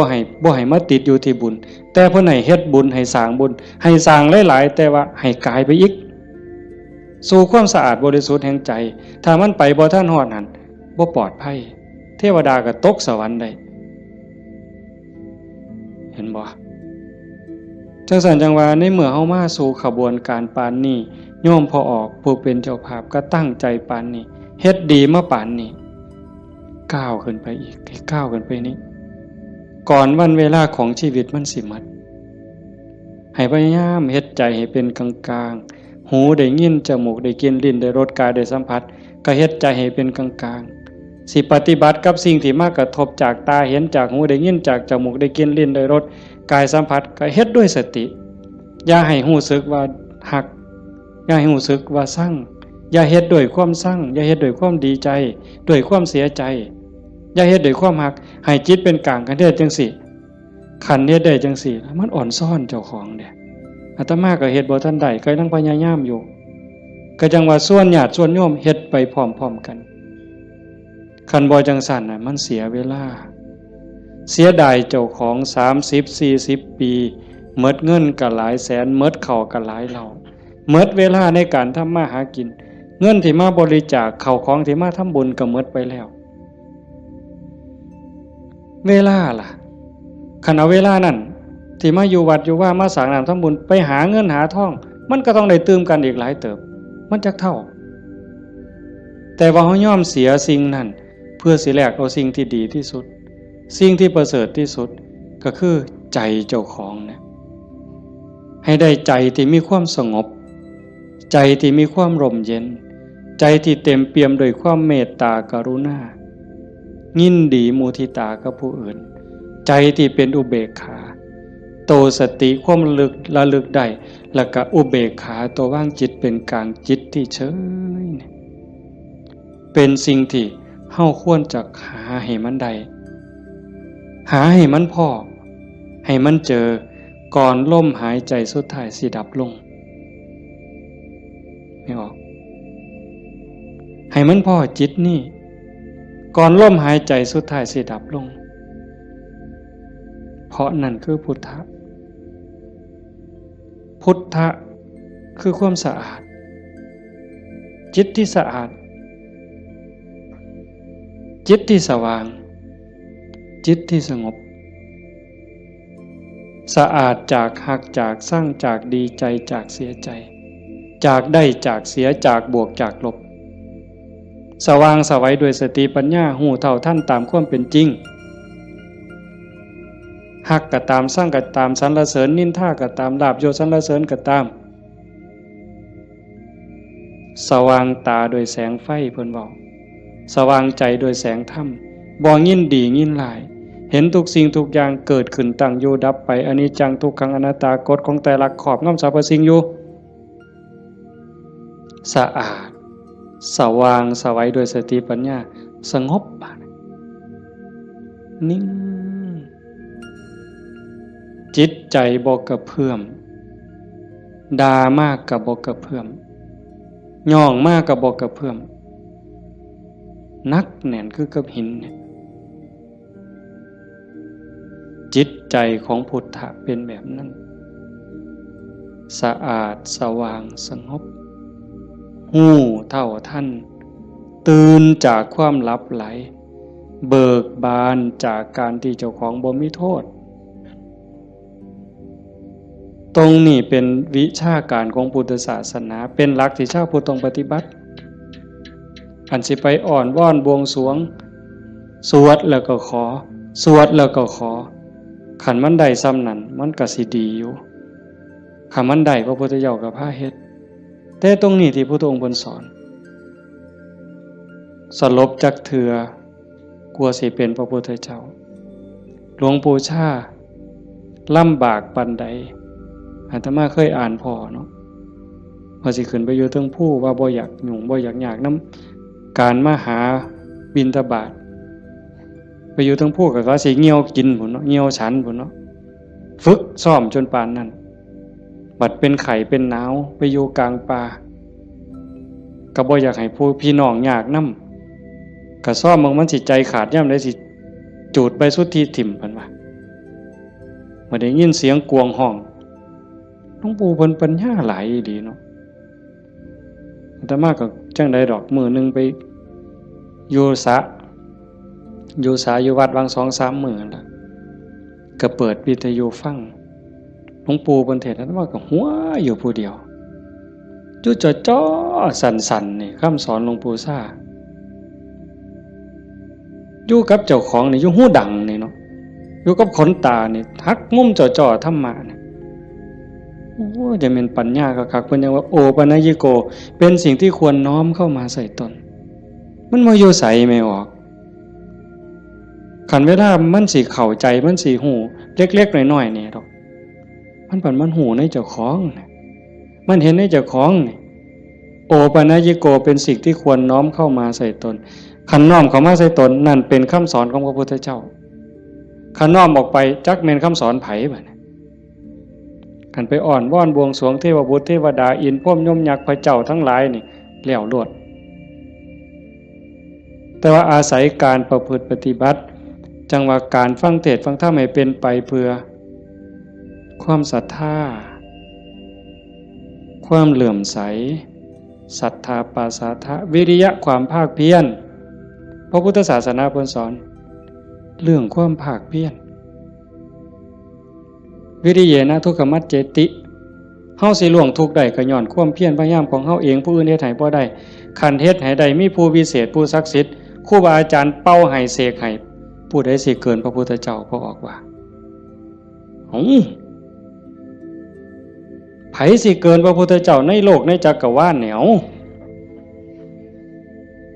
คันมันเฮ็ดแทนได้ทำพิธีเฮ็ดให้ได้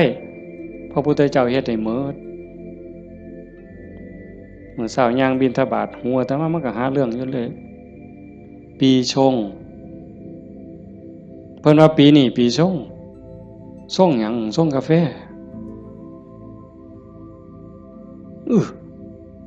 มันยากหยังกับปีกับเดือนนั่นเด้อปีชงเนี่ยเพิ่นนัดกันไปสวดมนต์สะเดาะเคราะห์มื้ออื่นทั้งศรีสะเกษพุ่นผู้ปีชงปีมะยังว่าไว้เฮาบ่เข้าใจปานใดดอกพากันไปสวดไปสะเดาะเคราะห์ไปต่อชะตา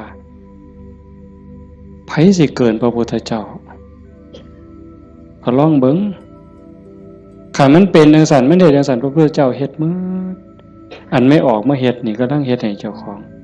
สะเดาะเคราะห์ก็แม่นต่อชะตาก็แม่นเสริมดวงก็แม่นโดยการตั้งสติให้มันฮู้จักอีหยังผิดอีหยังถูกอีหยังควรบ่ควรตรงนี้ตรงมันแม่นพุทธะต้องเฮ็ดแบบนี้เพี้ยนมาจากภพจากศาสตร์คันเฮาบ่มีเชื่อเก่าไม่ออกคันว่ามีเชื่อของนักบวชนักปฏิบัติเป็นเชื่อเป็นอย่างเป็นเผ่าเป็นพันธุ์ไว้ตั้งแต่อดีตเฮาบ่มีมือมาเฮ็ดจังซี่ในเมื่อเฮามีของเก่ามานำพามาสู่การเหตุการณ์ทำจังซี่มีกัลยาณมิตรพาเหตุพาทำให้ทุ่มเทเต็มที่ถือว่าโอกาสได้เกิดมาเป็นมนุษย์ได้พบพระพุทธศาสนามีสติปัญญาหูดีหูชั่วหูผิดหูถูกยังมีสติหูอยู่จังสิเฮ็ดเต็มที่ก่อนมันสิหมดเวลาแล้วอย่าคิดว่าเจ้าของซ่าเด้ไม่ออกญาติโยมอย่าคิดว่าเฮาสิเฮ็ดบ่ทันตราบใดลมหายใจยังมีอยู่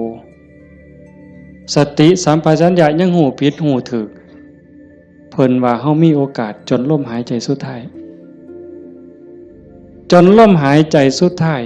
ยิ่งเฮาฟังเทศน์ฟังธรรมอยู่บ่อยๆอยู่ประจำบัดจนหอดเฮาเจ็บเฮาป่วยเฮาใจสิขาดสิล้มสิตายสิ่งที่เฮาฝึกมาตลอดชีวิตทบทวนมาตลอดชีวิตหอดเวลานั้นมันจะว่างแม่นบ่แม่นก็แล้วแต่สิว่างว่ามันเอาบ่ได้แล้วร่างกายบ่แม่นของเฮาสังขารบ่แม่นของเฮาสรรพสิ่งในโลกบ่แม่นของเฮาดินดอนตอนหญ้าบ่แม่นของเฮาแม้แต่สังขารร่างกายก็สิทิ่มอยู่ไว้ๆนี่ว่างเด้ปล่อยเด้ตัวอย่างที่อาตมาได้พบมาญาติธรรมวันที่9 พฤศจิกายนอาตมาว่าจะพาไปสวดมนต์ที่พระใหญ่อำเภอเขืองในเพิ่นนิมนต์ไปเทศน์ก็เลยประกาศชวนญาติชวนโยมไปญาติธรรมกลุ่มหนึ่งผู้เฒ่า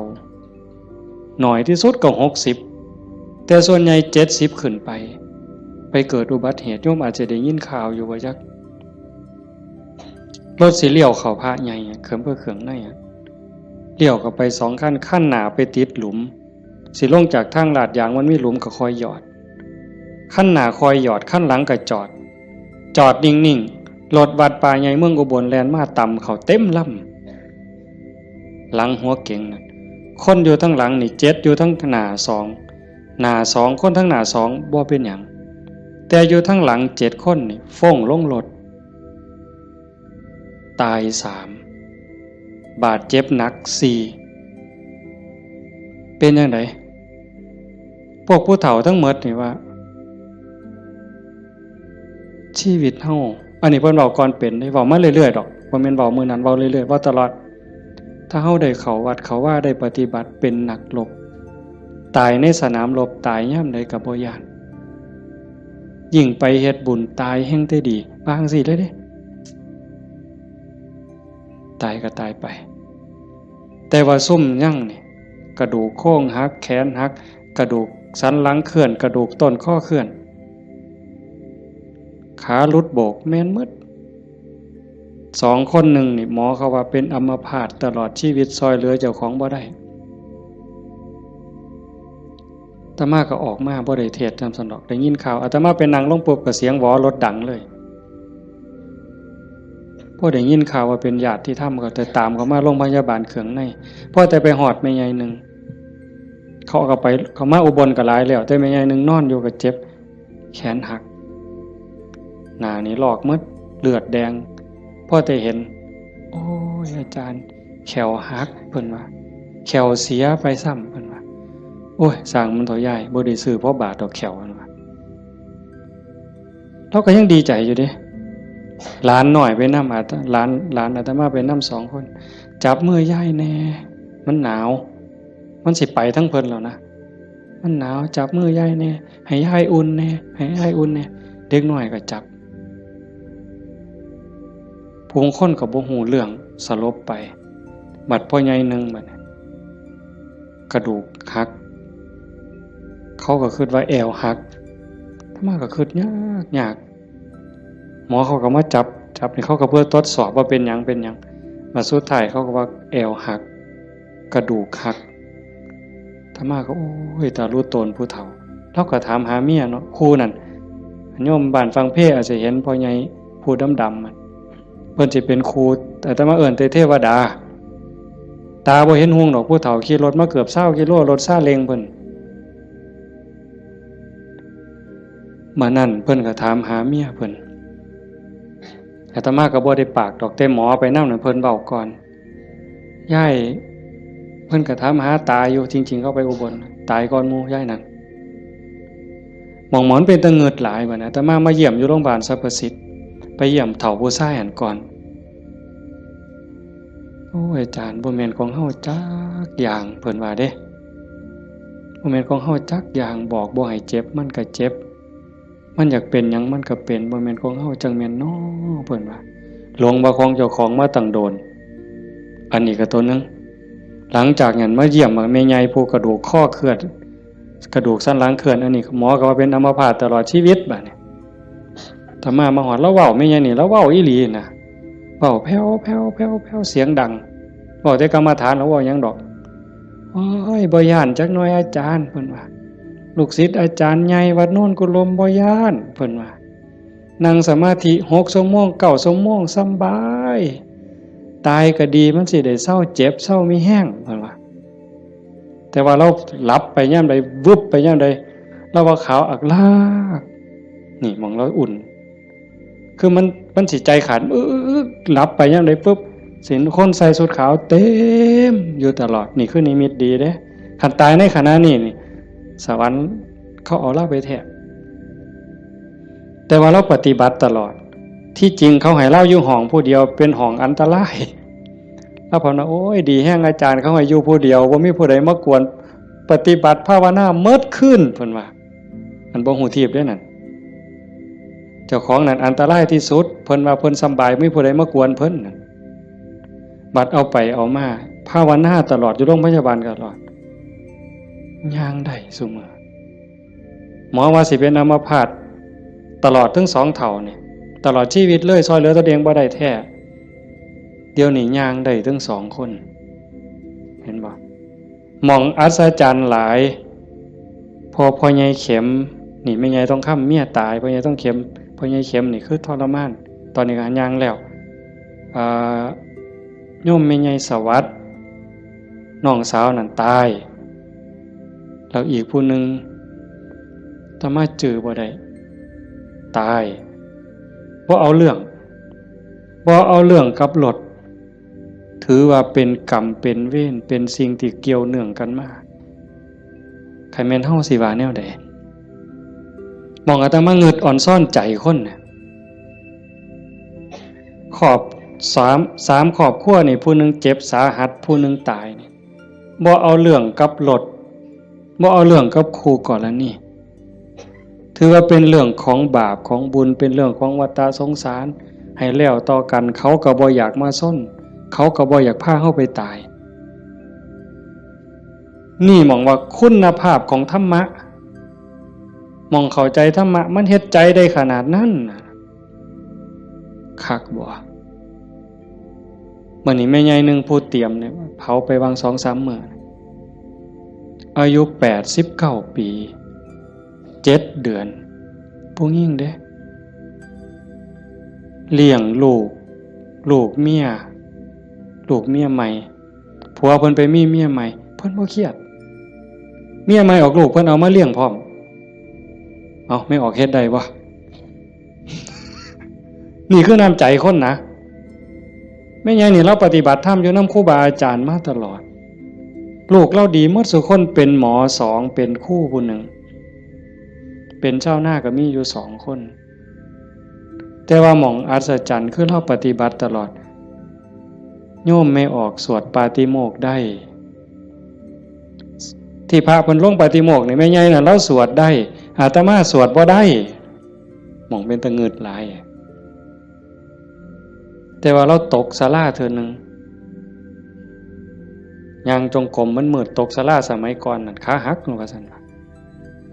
เห็นบ่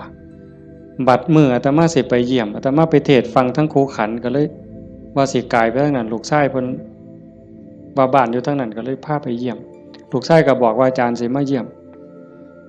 แล้วลูกบ่ได้ตลอดแต่ว่าสติเราดีเด้เพราะแต่ว่าอาตมาสิไปเสียงรถเขาไปจอดแล้วลุกขึ้นมานั่งพอแต่มาไปนั่งลงแล้วก็กราบได้เท่าเดียวดอกก็นอนมันวิ่นหัวปานนั้นเราก็เว้าธรรมะโต้ตอบได้ทุกเรื่องสติบ่ขาด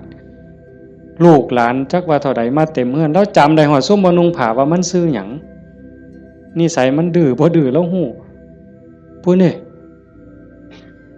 หมองลูกหลานไว้ย่าย่ายอยู่อีกเด้อ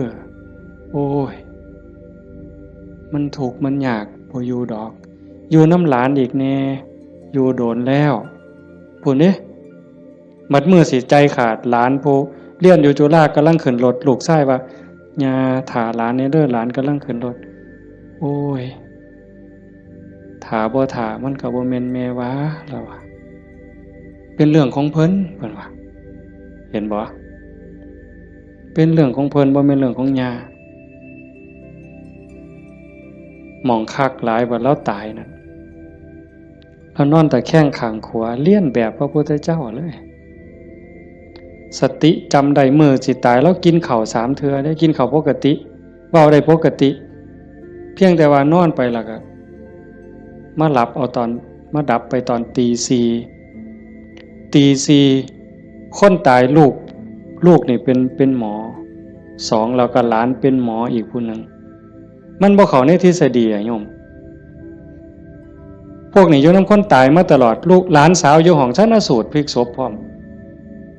คนตายเขาพิสูจน์ว่ามันจะเย็นไม่ไงนี่แล้วอุ่นบัดเนี่ยตายไปแล้วจากตี 4กว่าๆจนฮอด 5 โมงเช้าเอาเขาลงแล้วยังอุ่นอยู่แต่เฮ็ดจังได๋บ่ได้เพิ่นก็ลูกชายเพิ่นก็โทรมาถามอาจารย์สิว่าแนวใดแต่มาเลยว่าบ่ต้องฉีดยาเด้อสิฟื้นหรือบ่ฟื้นเฮาบ่คิดดอกแต่ว่าบ่ต้องฉีดยาก็บ่ฉีดอยู่จักมือหลายมือเติบ4-5 คืนพุ่นล่ะแต่มาก็บ่เจอบัดฮอดมื้อสิเผาบัดเนี่ยลูกชายเพิ่นก็โทรมาถามประมาณ3 โมงกว่าเนี่ยอาจารย์เฮ็ดจังได๋บัดเทื่อเปิดโลงออกมานี่หาแม่ยังอุ่นอยู่คือเก่าเนี่ยสิเฮ็ดแนวใดเพิ่นว่าโอ้อาตมาก็บอกบ่ถูกดอกโยมไขเบิ่งซะก่อนว่าซั่นแต่ว่าใส่เพิ่นใส่ตู้โรงเย็นอยู่แต่มันเย็นทั้งหลังนั่นน่ะอาตมาก็เลยว่าเอากันจัก 4 โมงก็จังถอดปลั๊กออกเบิ่งเด้อถอดปลั๊กออกเบิ่งเพื่อให้มันปรับสภาพเพราะว่าตัวเย็นนี่มันอาจจะเป็นจากเครื่องใส่ไฟฟ้าหอดประมาณเฮาจะออกประมาณบ่ายโมงก็หากะลามันอุ่นมันยังอยู่ก็จังว่ากันอีกเทื่อนึงบัดสุดท้ายก็แม่นหมดอยู่ดอกเพิ่นว่าอาจารย์ประมาณเที่ยงนี่เพิ่นโทรมาก็บ่เย็นปานใดแต่ว่าย้ายบ่แข็งเพิ่นว่าเย็นอยู่แต่ว่ามันบ่แข็งคือทั่วไปคันจังซี่ก็หมดไปตามธรรมชาติก็เฮ็ดไปเด้อคือที่เว้าให้โยมฟังนี่หมายความว่าอย่าให้เราปฏิบัติมาตลอดจิตใจเราดีแล้วงามบ่เคยด่าไผจักเทื่อลูกว่าลูกเมียใหม่เขาผัวก็อยู่นำเมียใหม่นี่เอาลูกมาเลี้ยงแล้วก็ป้อนข้าวทอกันนี่เลี้ยงซ่ากันป้อนปลาป้อนข้าวก็บ่ให้ลูกเจ้าของคำใหญ่กลัวเด้คำทอกันอาบน้ำให้ก็คือกันสอนก็คือกันฮักทอกันใจคนน่ะมันจังว่าคันมันได้ฝึกได้ฝนมันมีธรรมมันก็สุดยอดอยู่นี่โยมพ่อใหญ่พาเฮาประพฤติปฏิบัติเฮ็ดงานจังซี่เฮามาประพฤติปฏิบัติสูงสุดก็เพื่อยกจิตยกใจเด้อสรุปตรงนี้เด้อบุญนั่นเป็นของตายจังได๋เฮาก็ได้เต็มที่อยู่แล้วแต่สิ่งสำคัญน่ะให้ยกจิตยกใจเจ้าของให้มันสูงขึ้นจากอำนาจของความโลภความโกรธความหลงความอิจฉาริษยาอาฆาตพยาบาทจองเวรน้อยเนื้อต่ำใจเฮาสิเอาชนะมันได้เฮาสิสูงขึ้นกว่าอำนาจของกิเลสได้ย้อนโยมสังเกตใจเจ้าของย่ามตาเห็นหูได้ยินจมูกได้กินลิ้นได้รสท่านเฝ้าไปเสื่อมันอย่าไปหักไปสร้างน้ำมันนิ่งแล้วสังเกตความรู้สึก สังเกตความคิดสังเกตความรู้สึกถ้ามันเอียงไปทั้งโลภหลายก็บอกว่าเจ้าของนั้นขี้โลภหลายอยู่ค่อยถอนออกหัดบริจาคหัดแบ่งหัดปันถ้ามันโกรธหลายเห็นอันใดผิดหูผิดตาแล้วงุดงิดห้นหวยขึ้นเป็นตาสร้างขึ้นมาหูจากมันปรับแล้วก็หูจากเมตตาเขาก็คือเฮานั่นล่ะเขาบ่ทันหูเขาจึงเป็นจังซั่นหูจักให้อภัยฝึกไปคอยยกระดับดวงจิตขึ้นมาให้เข้าใจว่าพระพุทธเจ้าบ่ได้สอนให้เฮาทุกข์พระพุทธศาสนาสอนให้เฮาพ้นทุกข์โกรธก็คือทุกข์โลภก็คือทุกข์หลงก็คือทุกข์เป็นเหตุให้ทุกข์เฮาก็ต้องดับเหตุมันเฮ็ดให้จิตใจเป็นกลางๆฮักผู้อื่นคือฮักเจ้าของหวังดีต่อผู้อื่นคือหวังดีต่อเจ้าของนั่นจิตใจเฮาจะดีขึ้นงามขึ้นมื้อนี้สมควรแก่การเวลาใส่เวลามาหลายเติบชั่วโมงหนึ่งกับ40กว่านาทีเนาะสมควรแก่การเวลาท้ายที่สุดก็ขออนุโมทนาสาธุกับญาติโยมผู้เป็นเจ้าภาพผู้เป็นเจ้าของสถานที่และก็ญาติธรรมที่มาจากที่ไกลมาร่วมประพฤติปฏิบัติบำเพ็ญบุญบำเพ็ญกุศลยกระดับดวงจิตดวงใจของเจ้าของให้สูงขึ้นงามขึ้นท้ายที่สุดก็ขออาราธนาอ้างอิงเอาอำนาจแห่งคุณพระศรีรัตนตรัยคุณของพระพุทธเจ้าพระธรรมพระสงฆ์และอำนาจแห่งบุญกุศลคุณงามความดีที่มีทั้งหมดทั้งมวลในสากลและจักรวาลจงหลอมร่วมเป็นตบะเป็นเดชะเป็นพลวะปัจจัยอำนวยหนุนส่งให้ญาติโยมสุขสุขคนจงเป็นผู้แกล้วกล้าอาจหาญร่าเริงในการสร้างบุญสร้างกุศลสร้างคุณงามความดีให้ยิ่งขึ้นไปให้เป็นผู้เจริญงอกงามในจตุรพิธพรชัยคืออายุวรรณะสุขภาละปฏิภาณธรรมสารสมบัติให้เป็นผู้มีสัมมาทิฏฐิมีโอกาสประพฤติธรรมปฏิบัติธรรมให้ได้เข้าถึงธรรมที่บ่ทันได้เข้าถึงได้หูแจ้งธรรมที่บ่ทันได้หูแจ้งจนสามารถนำตนให้พ้นทุกข์ปรารถนาสิ่งหนึ่งประการใดหากเป็นไปโดยชอบประกอบโดยธรรมก็ขอให้ความหวังความปรารถนานั้นจงสำเร็จทุกๆประการมีความสุขกายสุขใจโดยทั่วกันทุกท่านทุกคนเทอญ